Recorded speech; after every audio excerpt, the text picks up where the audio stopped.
लोहिया जी ने कहा था कि सन सोपा ने बांधी गांठ पिछड़े पावे सौवें साठ। सभापति जी, हम लोग बड़ा चश्मा लगा के ढूंढ रहे थे कि शायद इस गजट के अंदर कहीं पिछड़े वर्ग का जिक्र हो, लेकिन बहुत दुर्भाग्य की बात है सभापति जी, गजट में जिक्र नहीं है। पूरे देश का पिछड़ा वर्ग वर्तमान भारतीय जनता पार्टी की सरकार की गलत नीतियां, पिछड़े विरोधी नीतियों के कारण इस बात से पूरा भयभीत और सशंकित है कि इस जनगणना में भी पिछड़ों के साथ कहीं ना कहीं अन्याय होगा। सरकार जो कह रही है, सरकार जो बात कर रही है और सरकार की जो नीयत है, दोनों में बहुत अंतर है।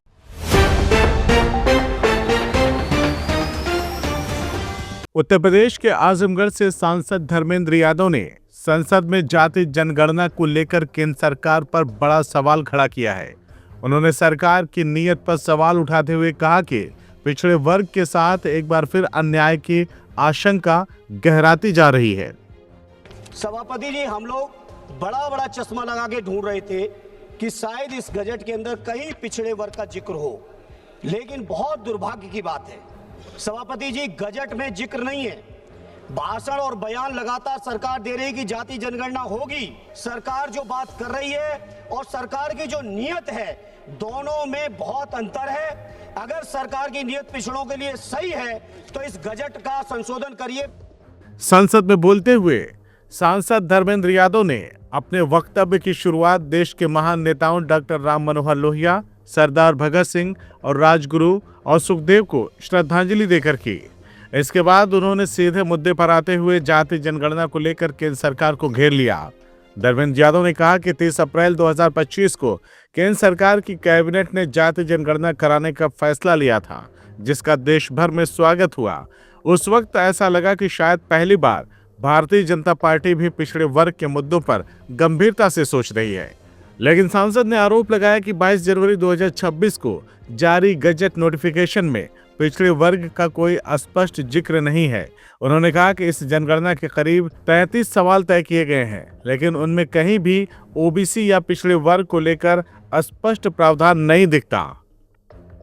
सबसे पहले डॉक्टर राम मनोहर लोहिया जी, सरदार भगत सिंह जी, राजगुरु गुरुदेव जी को, सबको मैं श्रद्धांजलि अर्पित करता हूं। जहां श्रद्धांजलि है, जयंती भी है। माननीय अध्यक्ष जी, लोहिया जी ने कहा था कि सन सोपा ने बांधी गांठ पिछड़े पावे 100 में 60, और इसी मांग को लेकर माननीय अध्यक्ष जी, सदैव नेताजी सहित सभी समाजवादी लगातार जाति जनगणना की मांग करते रहे। अभी 30 अप्रैल 2025 को भारत सरकार की कैबिनेट ने फैसला तो लिया कि जाति जनगणना कराएंगे। उस फैसले का मैं समझता हूं सभी देशवासियों ने स्वागत किया, और पहली बार ऐसा मौका आया कि लगा कि कहीं शायद पिछड़ों के लिए कुछ भाजपा के लोग भी सोच रहे हैं। लेकिन सभापति जी, 22 जनवरी 2026 को जो नोटिफिकेशन आया है जाति जनगणना को लेकर, जिस जाति जनगणना में लगभग 33 सवालों के लिए गजट हुआ है, जाति जनगणना के लिए 33 सवालों में सभापति जी, हम लोग बड़ा चश्मा लगा के ढूंढ रहे थे कि शायद इस गजट के अंदर कहीं पिछड़े वर्ग का जिक्र हो, लेकिन बहुत दुर्भाग्य की बात है सभापति जी, गजट में जिक्र नहीं है। भाषण और बयान लगातार सरकार दे रही है कि जाति जनगणना होगी।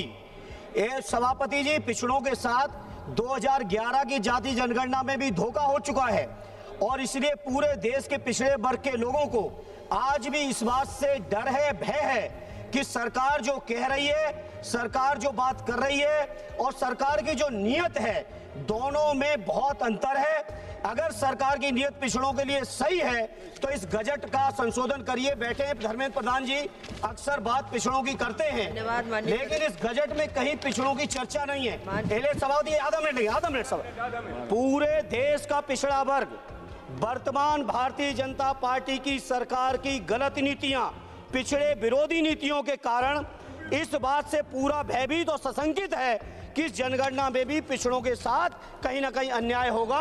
इन्हें सभापति, अन्याय न हो, सरकार स्पष्टीकरण दे, शुद्धिकरण दे और नया गजट जारी करके पिछड़ों को जोड़े, ये हमारी आपसे प्रार्थना है।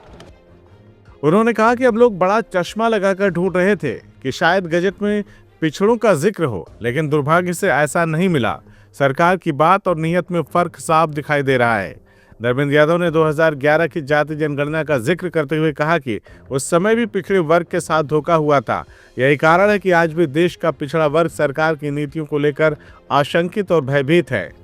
उन्होंने सरकार से मांग की कि अगर उसकी नीयत साफ है तो मौजूदा बजट में संशोधन कर पिछड़े वर्ग को स्पष्ट रूप से शामिल किया जाए। साथ ही उन्होंने केंद्रीय मंत्री धर्मेंद्र प्रधान का नाम लेते हुए कहा कि जो नेता लगातार पिछड़ों की बात करते हैं उन्हें भी इस मुद्दे पर स्पष्ट रुख अपनाना चाहिए।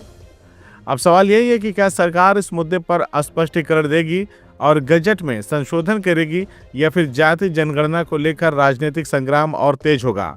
फिलहाल इस बयान के बाद सियासी पारा चढ़ना तय माना जा रहा है।